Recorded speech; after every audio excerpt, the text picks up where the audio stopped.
Olá, irmãos, graça e paz, tudo bem com vocês? Eu quero falar um pouquinho hoje sobre os querubins e serafins. Quero passar para vocês o que eu entendi na palavra sobre esses seres. Na verdade, falar sobre toda a família do céu e toda a família da terra. Esse texto que mostra que tem que tem seres no céu que tomam o nome do Senhor Jesus e tem pessoas na terra que tomam também o nome do Senhor Jesus e que formam famílias. Esse texto se encontra em Efésios capítulo 3. O apóstolo Paulo fala de família duas vezes em Efésios. Uma em Efésios 2, lá no finalzinho, e outra em Efésios capítulo 3. Leia na sua casa. Eu vou tentar deixar o texto para vocês no comentário fixo, como eu sempre faço. Então, o apóstolo Paulo entendeu que existem famílias que tomam o nome do Senhor Jesus no céu e na terra. Um dia essas famílias vão se encontrar. Acredito que vai ser uma coisa muito linda da parte do Senhor, quando essas famílias se encontrarem. Só que essas famílias, cada uma tem as suas, vamos dizer assim, categorias. Tanto no céu como na terra, vai ser assim. E eu vou explicar um pouquinho para vocês sobre o que eu entendo da família do céu. Mas na verdade quero falar mais sobre querubins e serafins. Vou gastar mais tempo falando sobre querubins, tá certo? É um assunto muito complexo, eu não estou lendo os textos aqui, vai depender do seu entendimento, da sua leitura nos capítulos que eu vou indicar para vocês e de prestar atenção no que eu estou falando. Para ajudar, vai aparecer algumas imagens aí na tela. E se eu cometer algum erro aqui, eu volto a corrigir no futuro, porque são coisas complexas mesmo, mas coisas maravilhosas. Não tem como não ficar maravilhado com isso, irmãos. É muito lindo. Então veja bem. Na questão de querubins, vamos pontuar primeiro, né? No céu tem um só trono, que é o trono do Pai e o trono do Filho. Sempre existiu um só trono, o Pai e o Filho. Para não falar que eu anulo o Espírito Santo, né? Já que eu não acredito na Trindade, o Espírito do Senhor é o Espírito do Pai e do Filho. Ele não é visível, ele não tem um trono, ele nunca foi visto no céu e na terra, porque o Espírito é o próprio Pai que compartilhou do seu Espírito para o Filho e daí veio para a terra. Toda família que há no céu tem o Espírito do Pai, certo? Não tem uma terceira pessoa visível no céu. Então, um trono estabelecido, no trono vai ter o Pai, que representa o cabeça de tudo, ele é o Deus de todos, até o Deus do próprio Senhor Jesus, que mesmo glorificado, estando à destra do Pai, ele chama o Pai de Deus dele, e o apóstolo Paulo, em 1 Coríntios 15, diz que o Pai é o cabeça do Filho. Ele diz isso em 1 Coríntios 11, irmãos. E em 1 Coríntios 15, depois dos 1000 anos do reino de Cristo, Cristo vai entregar o reino para o Pai, para que Deus seja tudo em todos. É assim que o apóstolo Paulo entendia as coisas, né? Foi ele que falou de toda a família do céu e da terra. Então é assim que eu acredito. E ao redor desse trono tem 24 tronos. É só o que a gente vê pela palavra. Ao todo dá 25 tronos, né? Ou você pode imaginar 12 tronos do lado esquerdo e 12 tronos do lado direito, ou você pode imaginar os tronos rodeando o trono do meio. Tem essas duas visões. Você pode ver o que você acha mais coerente, né? Tudo bem, eu ainda não tenho uma definição de como seria. Eu acredito mais que os tronos estão ao redor, rodeando, e não rodeando como uma bola, mas em forma de quadrado mesmo. Por que eu digo isso? Porque eu acredito que a visão que você está vendo da Nova Jerusalém, do lado de fora, ela reflete o que há do lado de dentro. A Nova Jerusalém era chamada de trono do Senhor. Do lado de fora tem 12 tribos, certo? E 3 em cada lado. Ao todo dá 12 portas. E o muro todo tem fundamentos, né? E tem 12 fundamentos. Neles estão escrito o nome dos apóstolos do Cordeiro. Então, o que você está vendo do lado de fora da Nova Jerusalém parece que está refletindo o lado de dentro. Um trono, sendo o trono de Deus e do Cordeiro, e ao redor do trono, 24 tronos. Você pode imaginar em forma de quadrado, 3 em cada lado. Porque os 24 anciãos, sem sombra de dúvida, apontam para Primeiro para as 12 tribos de Israel e depois para os 12 apóstolos, sem sombra de dúvida. E eu acredito que não é apenas uma visão que foi dada para João, de maneira que aquilo não exista. Existe literalmente cada uma dessas coisas que eu vou falar. Então, ao todo, 25 tronos. E aí a gente tem, primeira categoria, o Pai. Segundo, o Filho. Eu sei que os dois são um, mas eu só estou classificando. Então, em terceiro, vamos pôr os querubins primeiro. Quarto, os serafins. Depois eu explico o porquê dessa separação, querubins e serafins. Quinto, vamos pôr os arcanjos. Eu sei que você pode acreditar que existe um só arcanjo, que é o arcanjo Miguel, mas eu acredito no livro de Enoque. Então, eu acredito que existem 7 arcanjos, como Gabriel, Uriel, Rafael, são arcanjos. São uma classe de anjos mais poderosas. Arcângelo, são chefe de anjos, né? Arcanjos, é arc de cabeça e ângelos, por isso arcanjo. É uma palavra grega que está em português, né? Meio quase que transliterado, né? Então a gente tem, vamos nomear de novo que eu esqueci, o Pai, o Filho, terceiro, os querubins, quarto, os serafins, quinto, os arcanjos, os 7 arcanjos. Pulei os 24 anciãos, né? 6. E todos os anjos, as miríades de anjos, 7. Então tem 7 categorias no céu, certo? Esses são os que eu conheço pela palavra de Deus, todas as categorias separadas e que forma toda a família que está no céu. Existe um novo grupo que vai entrar nos céus eternamente. E esse novo grupo é a igreja. Nenhuma dessas 7 categorias, todas elas são diferentes. Todas elas têm as suas características diferentes. Os 4 seres viventes, os serafins, eles não têm tronos. Mas os 24 anciãos têm tronos. Só que os 24 anciãos são semelhantes a homens. Agora os 4 seres viventes, os serafins, eles é uma mistura de homens com animais. Os arcanjos, eles são diferentes também, diferentemente também dos anjos. E a nova categoria que vai entrar no céu, que seria a 8ª, e vai entrar eternamente, é a esposa do Cordeiro. São homens glorificados. Então só tem um exemplo disso no céu, que é o Senhor Jesus. Ele é o único que se fez, que era Deus, que se fez homem e que foi glorificado como homem. Por isso que o apóstolo Paulo fala lá para Timóteo que existe só um mediador entre Deus e os homens. Jesus Cristo, homem. Tem uma pessoa lá no céu. E só pode ser chamado de pessoa porque ele se fez homem. E aí ele foi o primeiro de muitos que vão entrar lá. Então vai entrar uma nova categoria, a igreja. Não é muito bonito isso? Que seria, segundo a conta que eu estou fazendo, a 8ª categoria. Todos nós vamos formar uma só família. E ainda vai existir as pessoas que são terrestres, né?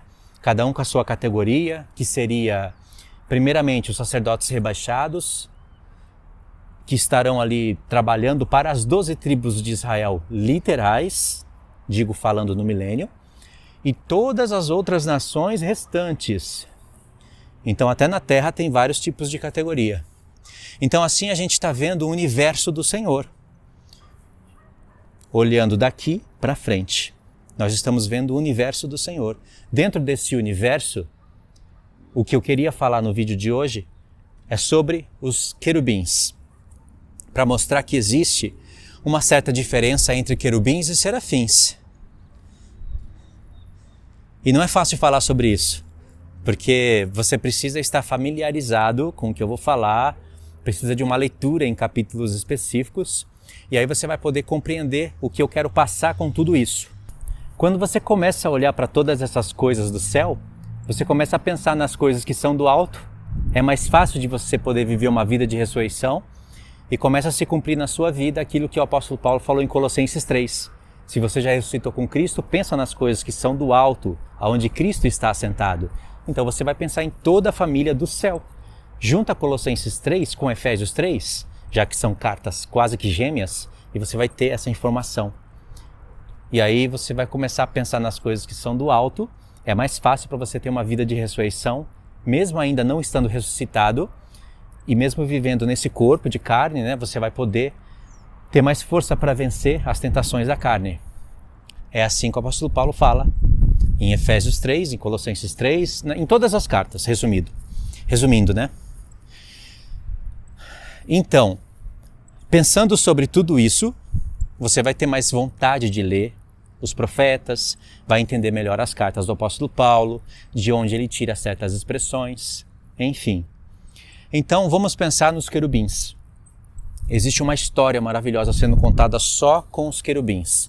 E ela está em sequência mesmo. Se você pegar um aplicativo bíblico, né, para você fazer uma pesquisa com a palavra-chave, e se você digitar querubim, vai aparecer ali todas as vezes que aparece a palavra querubins. Querubins. E são muitas vezes. Só que se você prestar atenção, essas muitas vezes não são tão muitas assim. Porque vai aparecer muitas vezes a palavra querubim, mas às vezes todas elas fazem parte de um só grupo. Por exemplo, primeira vez que aparece querubim vai ser lá no Éden, quando o homem caiu, né? Adão pecou, os dois pecaram, então eles foram destituídos da glória de Deus, presta atenção nisso, expulsos da glória de Deus, perderam a vida eterna, porque eles eram feitos, né, imortais. E eles perderam até o acesso de poder recuperar isso, de poder pegar do fruto da árvore da vida, que era uma representação do nosso Senhor Jesus. E Deus colocou querubins, no plural, para guardar o caminho da árvore da vida. O caminho fala de Cristo, a árvore da vida fala de Cristo, e eles não poderiam tocar lá, e existe um propósito lindo do Senhor para isso. Só que não é o tema do vídeo agora. Se eu ficar abrindo muitas linhas para explicar tudo, eu vou até me atrapalhar. Mas enfim, era um grande propósito do Senhor. E aí de lá a história vai pular diretamente para Êxodo, aonde vai falar de querubins, que o Senhor queria querubins bordados naquele véu que faz a separação entre o santo dos santos e o santo lugar, e depois os querubins na Arca da Aliança. Só aí já tem uma história contada. Já daria para falar dessa história, né? Muito bem falado. Porque o que Deus estava querendo dizer com isso? Tem uma história ali entre todas as tribos, é claro, você deve conhecer isso, né? O porquê que o Senhor escolheu a tribo de Levi para cuidar das questões do tabernáculo e porquê que o Senhor escolheu a linhagem de Arão. Você deve saber tudo isso. E somente uma vez no ano um homem poderia entrar lá dentro, né? E antes de entrar ali, ele passava por um véu onde tinha querubins bordado. O que o Senhor estava dando a entender? Que todos os homens pecaram e estavam destituídos da glória de Deus, mas que um dia um homem haveria de entrar naquele lugar, que seria uma representação do céu, e isso dá para entender pelo próprio livro da lei. Porque quando Deus mandou Moisés fazer o tabernáculo, ele falou várias vezes no livro da lei que era para Moisés fazer conforme o modelo que foi mostrado no monte. E o escritor de Hebreus ressalta isso na sua carta e ainda fala, porque ele entendeu muito bem, tinha os profetas, né? As visões de Isaías, de Ezequiel, que era um modelo do céu. Então, mas pelo livro da lei já dava para entender isso, porque o Senhor falou de um modelo que Moisés deveria fazer. Então o Senhor estava falando que todos pecaram, estavam destituídos da glória dele, e que um dia um homem haveria de entrar ali para fazer uma propiciação pelo povo. Porque o povo não poderia viver eternamente nessas leis, né? Com testemunho de leis escritas em tábuas de pedra, sangue de animais. O povo não poderia viver eternamente. Era algo para aprender sobre as coisas do Senhor, sobre as coisas do céu. Essa é a história que está sendo contada no livro da lei, se olhar para Gênesis e olhar para Êxodo. Então aparece muitas vezes a palavra ali querubim, mas faz parte de um grupo só. E aí tem querubins sobre o propiciatório e com as faces uma de frente para a outra, olhando para o propiciatório. Nada disso é à toa. E depois você vai ver que essa história dos querubins vai aparecer lá, acho que em Samuel, em Salmos, onde fala que o Senhor cavalga sobre querubins. Bom, essa é uma história aí à parte, né? Mas já é uma dica a mais do Senhor. Ou seja, os querubins servem para o Senhor cavalgar. Ele não precisa disso. Ele é onipresente. Ele pode vir do céu para cá em questão de segundos. Menos ainda. Aliás, ele está em todos os lugares. Mas ele tem que se comunicar com a sua criação, entendeu? Tudo bem. Depois disso, você vai ver que Salomão, Deus ele amplia um pouco mais a visão. Quando Salomão edifica o templo. Aí você vai ver que tem uma modificação lá no templo.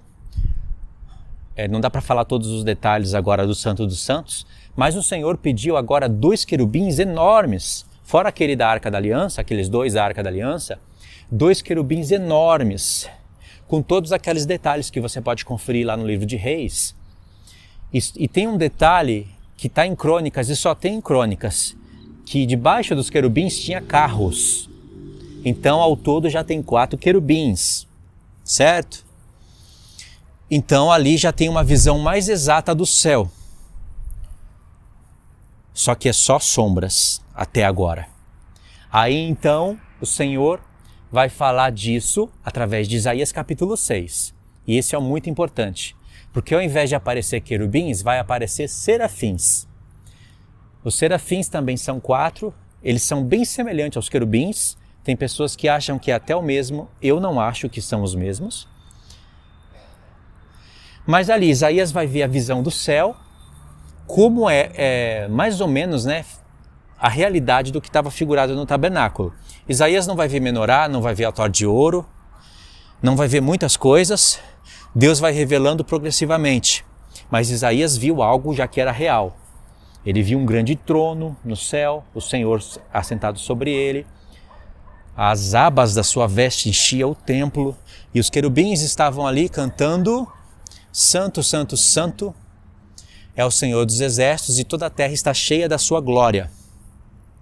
É uma frase muito importante também. Só que Isaías falou um pouquinho dos detalhes dos serafins. Eles têm 6 asas, não 4, 6. Isaías não falou nada do rosto deles.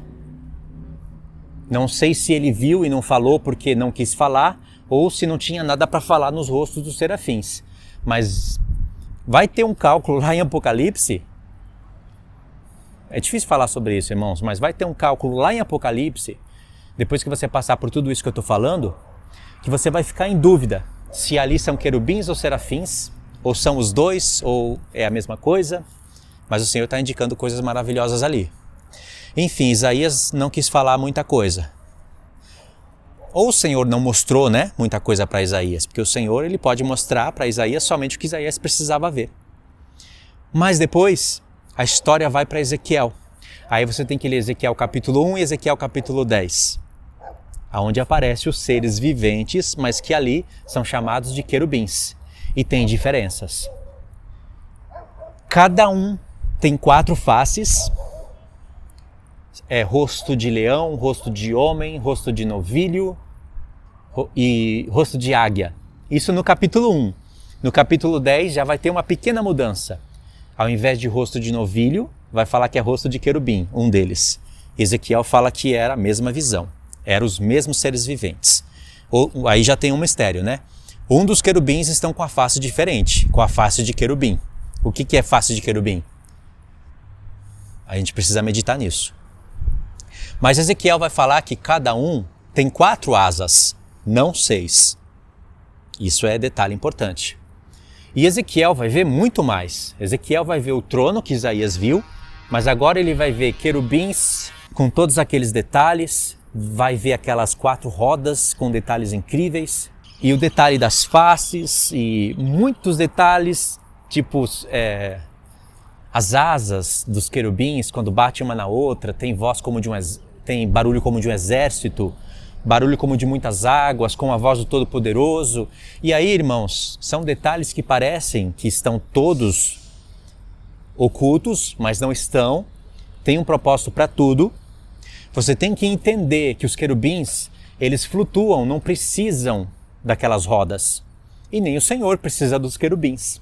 Mas aquelas 4 rodas estão quase que uma dentro da outra, cada uma do lado de um querubim, eles estão todos unidos, eles carregam a glória do Senhor, e tudo isso é muito lindo e não dá para falar tudo aqui em um vídeo só.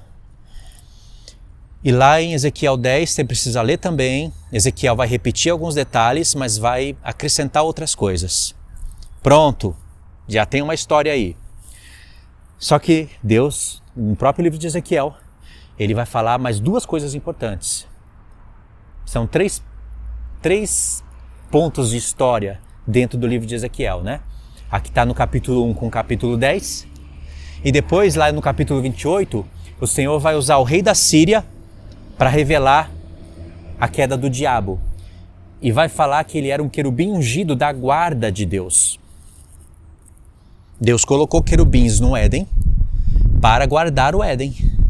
Querubins estão relacionados com guardiões, vigias, que exerce juízo sobre a terra. Serafins não. Serafins estão relacionados com purificação, porque um deles purificou a boca de Isaías. Tá vendo como parece que não tem muita coisa, mas tem? Então tá. Aí no capítulo 28, Deus vai revelar que ele vai dar a entender pra gente que Satanás fazia parte de um desses querubins. E ele era da mais alta patente. E caiu. E olha o estrago que ele fez. Deus não falaria isso à toa, né? Tu eras um querubim ungido, andava sobre pedras de fogo, era o aferidor de medidas, era perfeito em teus caminhos. E nada disso se encaixa com o rei de Tiro. Isso era para falar do diabo. Então ele era um querubim que caiu. Aí sobre isso eu não tenho dúvida. E depois, lá em Ezequiel 40 e alguma coisa, acho que é 40 e... não lembro. Mas Ezequiel do 40 ao 48 vocês já sabem, né? O Senhor está falando coisas a respeito do milênio, é um novo mundo. O Senhor pediu querubins bordados nas paredes. E ali vai aparecer só 2 faces, rosto de leão e rosto de homem. Ali não tem águia e nem novilho. Por quê? E outro detalhe, os querubins já não estavam mais com as suas faces olhando para o propiciatório.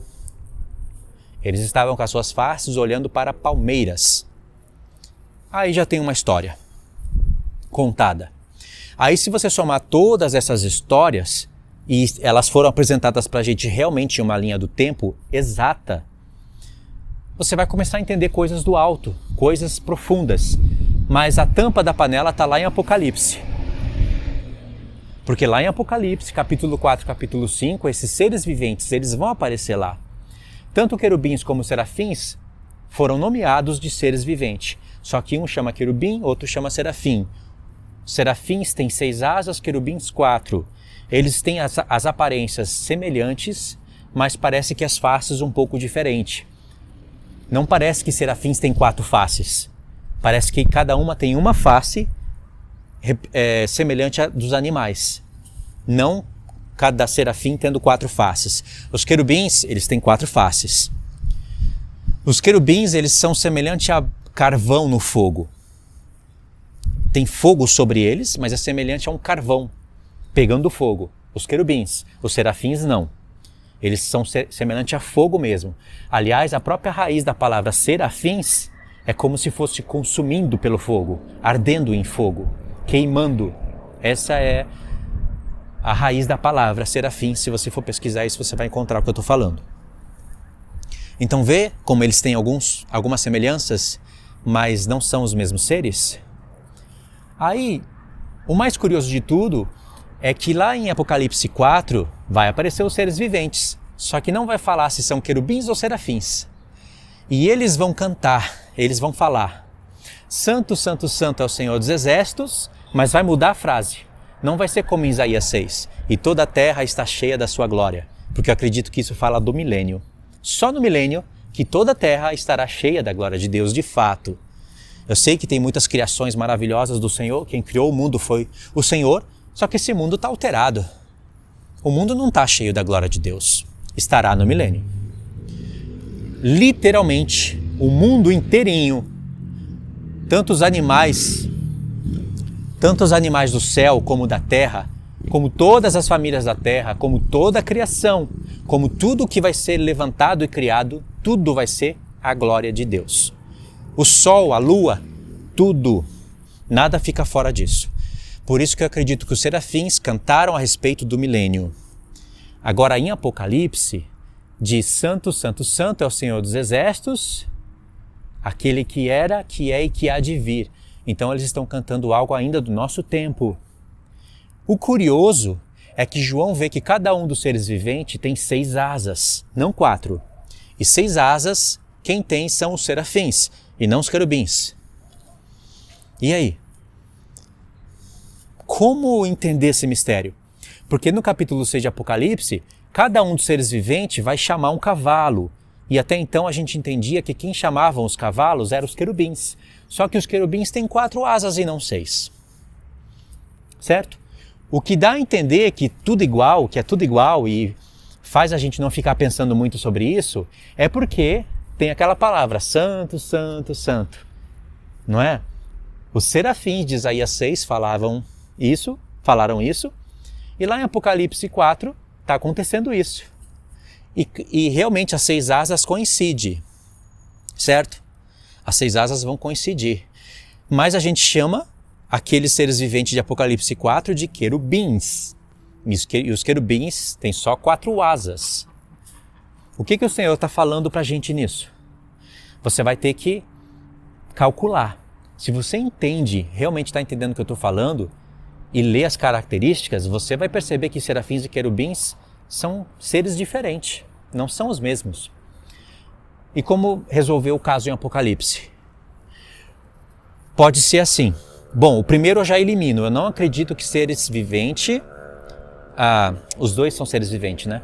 Eu não acredito que serafins e querubins são os mesmos. Então esse caso eu já eliminei. Só sobra, então, mais uma ou 2 alternativas. Ou você vai entender que quando o Senhor mostrou para João a visão do Apocalipse 4, o Senhor mostrou para João os serafins. São chamados de seres viventes, falou dos rostos, mas são os serafins. E lá em Apocalipse, capítulo 6, quando cada um chama os 4 animais, ali já pode ser os querubins. Essa é uma alternativa. Porque o rosto do ser... Você não pode esquecer que lá em Apocalipse 4 vai aparecer os rostos, né? Mas não vai dar a entender que está falando que cada um tem 4 faces. Dá a entender lá que cada um tem uma só face. Você pode entender que uma face está aqui na esquerda, outra face na direita, outra face aqui atrás. É uma só cabeça, né, semelhante a homens, porque fala tanto em Ezequiel 1 como Ezequiel 6 que eles são semelhantes a homens. Tem mãos de homens, os pés parecendo de homem, o formato de homem, né, só que é uma mistura com animal também. Então você pode entender que João estava olhando os querubins de frente e vendo uma só face, mas tinha 4. Mas você pode entender também que João estava olhando não os querubins e sim os serafins, por isso que ele viu uma face só. Você pode entender isso. E João falou específico, cada um tinha 6 asas. Não pode ser os querubins, e sim os serafins, em João 4, em Apocalipse 4. Mas em Apocalipse 6, pode ser que o chamamento dos cavalos, quem fez foram os querubins, já que os querubins, eles são guardiões e exercem juízo sobre a terra. Lá em Ezequiel, é uma coisa muito interessante que acontece ali. Porque o Senhor, ele desce do céu em visão. Eu acredito que desceu literalmente. Não acredito que foi só uma visão. O Senhor baixa do céu com os 4 querubins. E ali tem fogo sobre os querubins. E lá em Ezequiel 10, tem um homem com linho fino, ele coloca as mãos sobre os querubins, pega a brasa de fogo e atira em Jerusalém, porque ela estava cometendo muitas abominações. E o Senhor mostrou essas abominações para Ezequiel no capítulo 8. Em todo o livro, né? Mas mostrou bem direcionado ali em todos os ângulos no capítulo 8. Então os querubins estão exercendo juízo. E ali é curioso porque eles vêm acima do templo. Então você vai ter o templo com as sombras e em cima do templo a realidade. É a realidade e as sombras juntas. Isso te lembra alguma coisa? Em Ezequiel do 40 a 48, nós vamos ver o reino de Cristo, aonde estará habitando sombras e realidades juntas. É aquela questão do templo literal, dos sacrifícios do milênio, não realizados pela igreja, não para a igreja, mas realizados por sacerdotes rebaixados da linhagem de Zadok, aqueles de Zacarias 12, para as nações, com o fim de ensinarem às nações todos os propósitos de Cristo. Entendeu? Então você vê essa questão, né? Tá tudo relacionado. É assim que eu acredito, né? Eu não vou jogar fora os 8 capítulos de Ezequiel, nem torcer aquilo, nem falar que aquilo é Nova Jerusalém, e nem inverter linha do tempo, tirar trono, fazer toda aquela confusão que as pessoas costumam fazer quando não querem entender as questões de Ezequiel. Eu não vou fazer nada disso. Eu prefiro entender o que a palavra está me falando. Então, sobra essas alternativas para você. Lembra, a nossa visão sobre esses assuntos, ela estava muito simplificada. A gente apenas achava que serafins e querubins são os mesmos seres, aquilo ali em Apocalipse 4 era tudo a mesma coisa. Enfim, não tinha mais o que meditar. Mas agora você pode ver que tem um universo de coisas aí para você meditar. Claro que eu posso estar errando em alguma coisa, mas até agora eu não consigo identificar o erro, se eu estiver errando. O que eu acredito é que os serafins e os querubins não fazem parte da mesma categoria, por causa dos detalhes, então eu tenho que resolver o caso de Apocalipse 4 e 6, que são onde esses seres aparecem. E o Senhor pode muito bem, em Isaías capítulo 4, está chamando a visão de Isaías, em Apocalipse capítulo 4, está chamando a visão de Isaías, porque Apocalipse 4 e 5 trabalha de maneira atemporal. É incrível, essas coisas são incríveis. E no capítulo 6, o Senhor pode estar chamando a visão de Ezequiel, os querubins, para exercer juízo na terra. E chamando os querubins, chamando o profeta Ezequiel, assim, para você direcionar o seu olhar para Ezequiel, já chama Zacarias, porque os cavalos estão em Zacarias. Chamando Zacarias, chama Daniel, Neemias, Esdras, e assim vai. O Senhor vai chamando os profetas pelo livro do Apocalipse. Pode ser muito bem esse caso, não é? Então é assim que eu estou olhando, né, até agora para essas questões. Bom, você tem que ler todos esses textos, né, essas referências, mas principalmente Isaías 6, comparando com Ezequiel 1 e Ezequiel 10. Os seres viventes, eles vão aparecer em outros capítulos através dessa expressão, seres viventes. Eles vão aparecer em Ezequiel 3, eles vão aparecer em Ezequiel 8, certo? Mas para você comparar os detalhes e diferenciar as categorias, você precisa ler Isaías 6 com Ezequiel 1 e Ezequiel 10. Eu tenho um aplicativo da Bíblia e eu vou escutando esses capítulos, acabou, eu volto, vou para Ezequiel 1, acabou, volto, vou para Ezequiel 10, acabou, eu volto, ou você lê e anota, tanto faz. Eu costumo ouvir quando eu vou deitar para dormir, eu gosto. Aí você vai conseguir diferenciar essas coisas, certo? Ia falar mais alguma coisa. Quando o Apocalipse dá pra gente essa visão e fala que cada um tinha respectivamente 6 asas, não é por acaso. O Senhor, imagine, o Espírito Santo sabia que nós iríamos olhar para Isaías 6. É só lá que tem 6 asas, os seres viventes. Mas quem estivesse lendo a palavra de Deus, estivesse esperto, iria entender que os querubins têm 4 asas e 4 faces. Já os serafins não têm 4 faces, tem uma. Isaías não fala nada das faces dos serafins, mas você pode entender que cada face, cada serafim tem uma face semelhante a de homem, só que um pode ser rosto de homem, o outro rosto de águia, o outro rosto de leão e o outro rosto de águia. Uma só face. Entendeu? Pode ser assim que você... É uma alternativa para você olhar para essas coisas. Enfim, eu vou terminar aqui, irmãos. É uma coisa muito complicada de você estar falando assim sem estar lendo os textos. Eu estou falando de cabeça, então desculpa aí às vezes que eu estou tentando puxar a memória das coisas. Tá bom? Deixe os comentários, se ficou confuso me fala também, eu volto a falar desse assunto, talvez lendo os textos, é que é muita coisa para ler. Se você começou a entender algo, tem algo para acrescentar, deixa no comentário também que ajuda bastante. E aí a gente vai somando e vai pensando nas coisas do alto, porque nós estamos falando de toda a família do céu e de toda a família da terra. Nós vamos se encontrar. Tanto os serafins como os querubins foram criados para falar a respeito da obra do Pai e do Filho, realizadas na terra, na igreja, através do seu Espírito, que estava no céu, sobre toda a família do céu e que iria ser enviado para toda a terra. Por isso que os querubins e os serafins é uma mistura de rosto de homem com animal, é tudo criação do Senhor. E tem mais para falar sobre isso. O importante é você entender o propósito. Quais são os propósitos do Senhor e está revelando tudo isso. E aí você consegue meditar e se alegrar. Isso alegra muita gente. Enfim, vou parar por aqui, tá bom?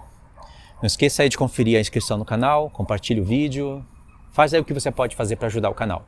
Deus abençoe, irmãos. Fiquem todos na paz.